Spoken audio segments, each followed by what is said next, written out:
If you're tired of the standard business and marketing fundamentals, frameworks, and funnels, you need a little mischief.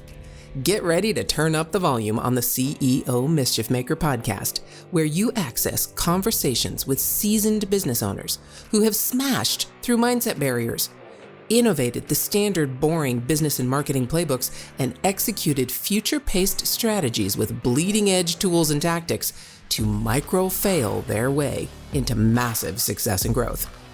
We are Mindset Impact Strategic Catalysts helping innovative entrepreneurs focus. We are CEO Mischief Makers. Ready to make a little mischief?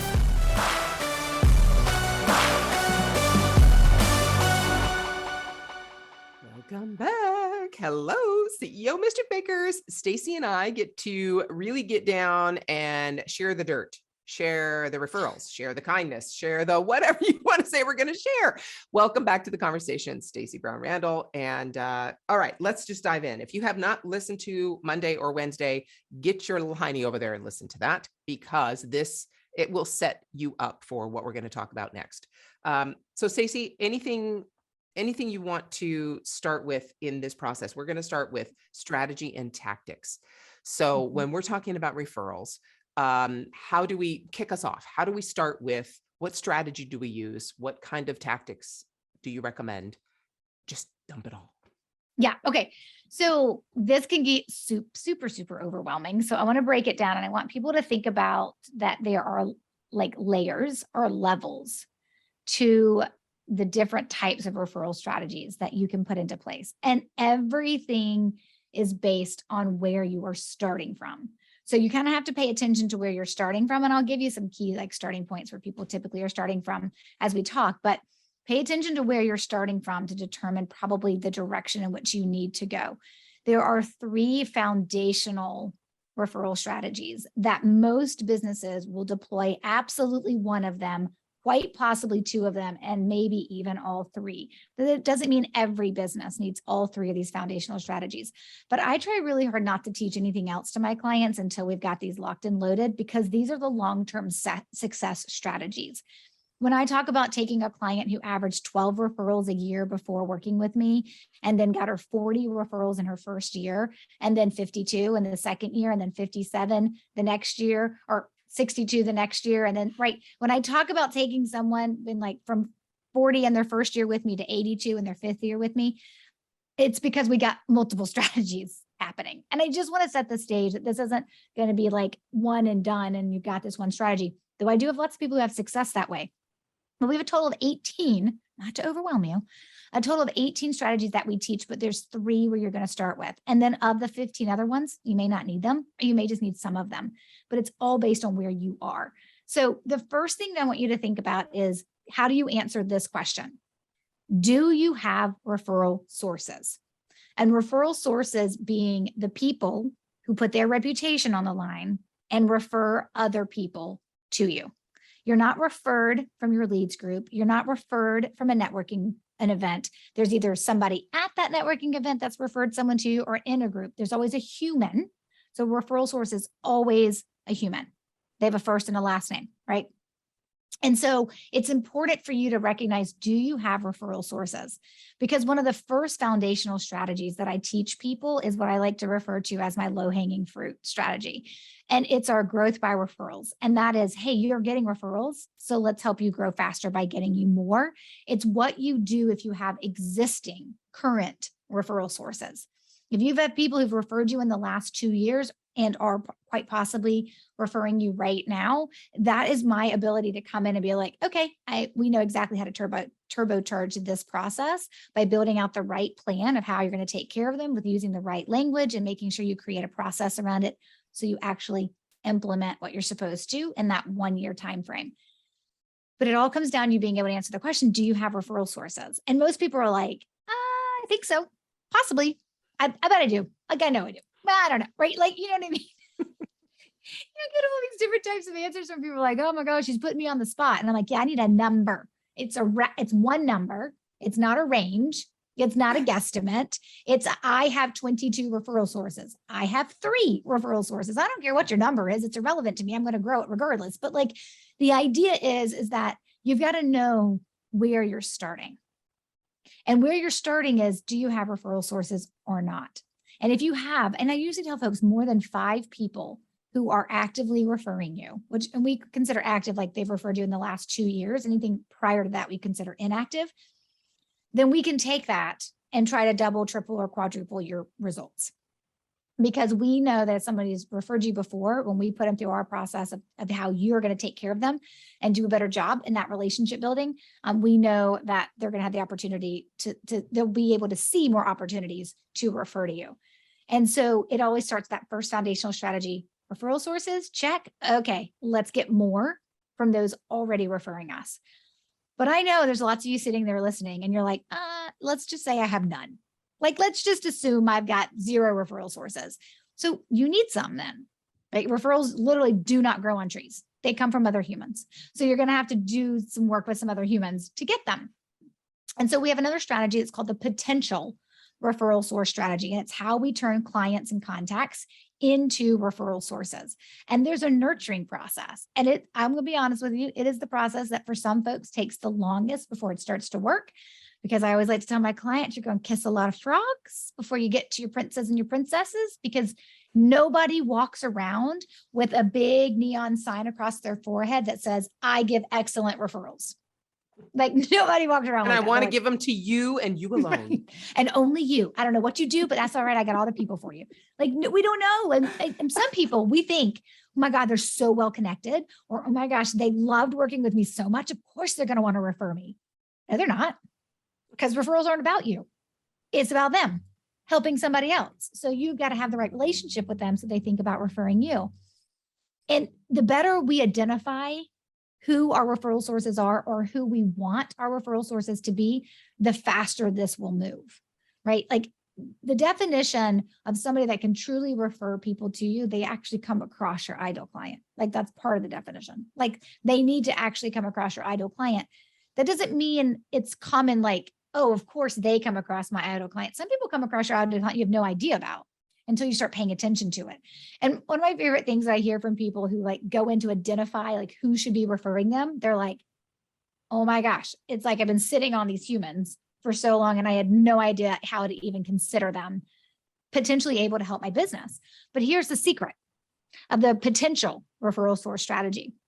Because I'm not going to let you ask them to refer you. And I'm not going to ask them, right, to do anything. I don't want you to ask them.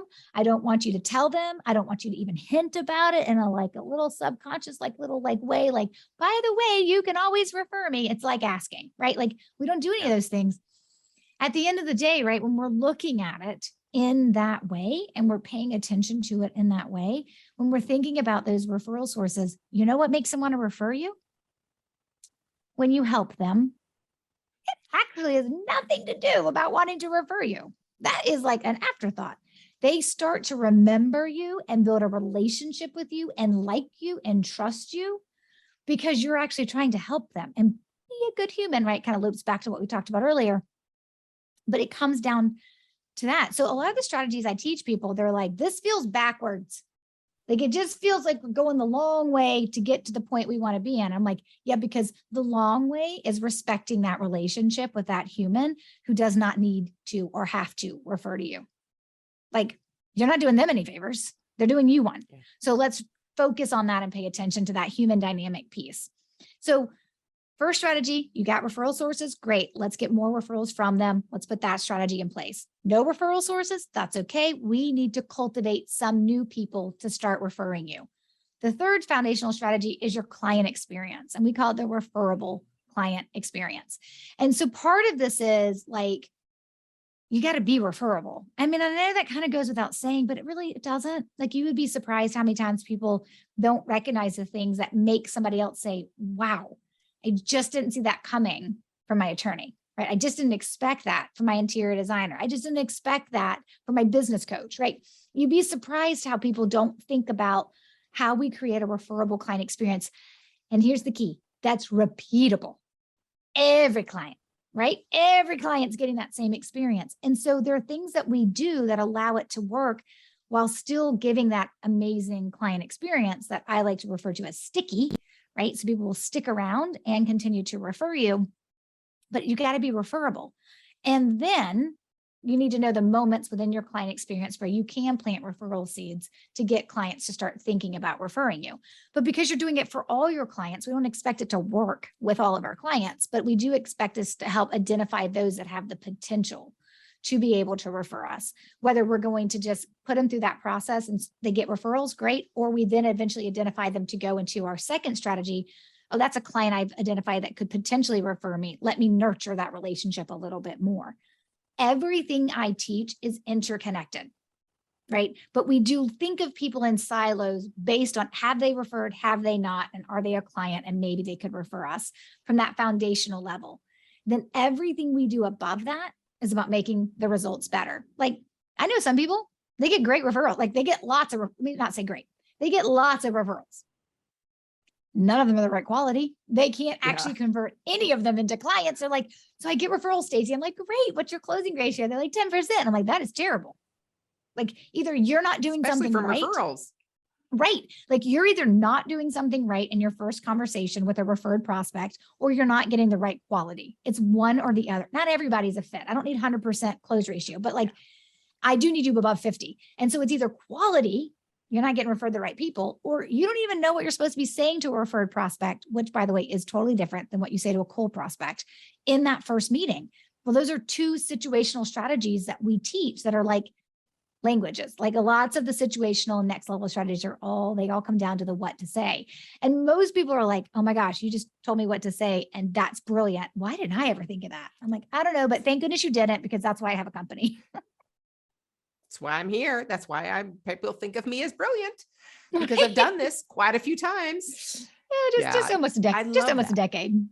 I love that because I really want to focus on the part that you talked about, that you're identifying the actual potential referral sources that you want to build a relationship with. We've all had those clients where we would be, first off, if you have a client that you really would not want them to refer someone they know, please stop having them as a client. You have my permission to fire them and not continue working with them.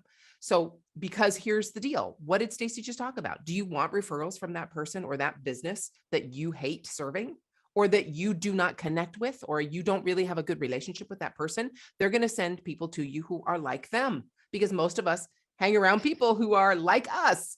So really be very strategic in that respect. And then you're building, it really is built. I love what you said. It's building relationships, and relationships are not Facebook ads. Relationships are actually relationships. They're actually starting very, very high level. What's the weather? Where do you live? How many kids do you have? How long have you been married? How long have you been single? How long have you lived there? Those are the high level stuff that we do. And then those relationships get deeper. That's not Facebook ads. Okay. Facebook ads are just, let's go get married right now and buy my stuff. That's not what we do. If we build relationships and we actually find people who are like us and we love to serve and we love to work with them, we want more people like them. And the only way we can get those people is to nurture that current relationship. And it's not just for the purpose of getting more people like them. It's actually for the purpose of nurturing that relationship. If you come from that perspective with zero expectation, you will get more referrals than if you came from the perspective of, I want referrals from you. Am I right? Yeah. It's interesting. What I always tell folks is, when we're thinking about, I know our ultimate outcome is that we want these folks to refer us, but we really have to be open to the idea that we're going to take care of people, and then we will be taken care of, and it will come back around. And a lot of times from those exact people, but not always. And I think that's an important thing for us to pay attention to, is like, it's that idea of when you are helping somebody else, you never know the ripple effect that it's ultimately going to have. And you can never you can't think through and strategize your way to ultimately every single thing that is going to happen.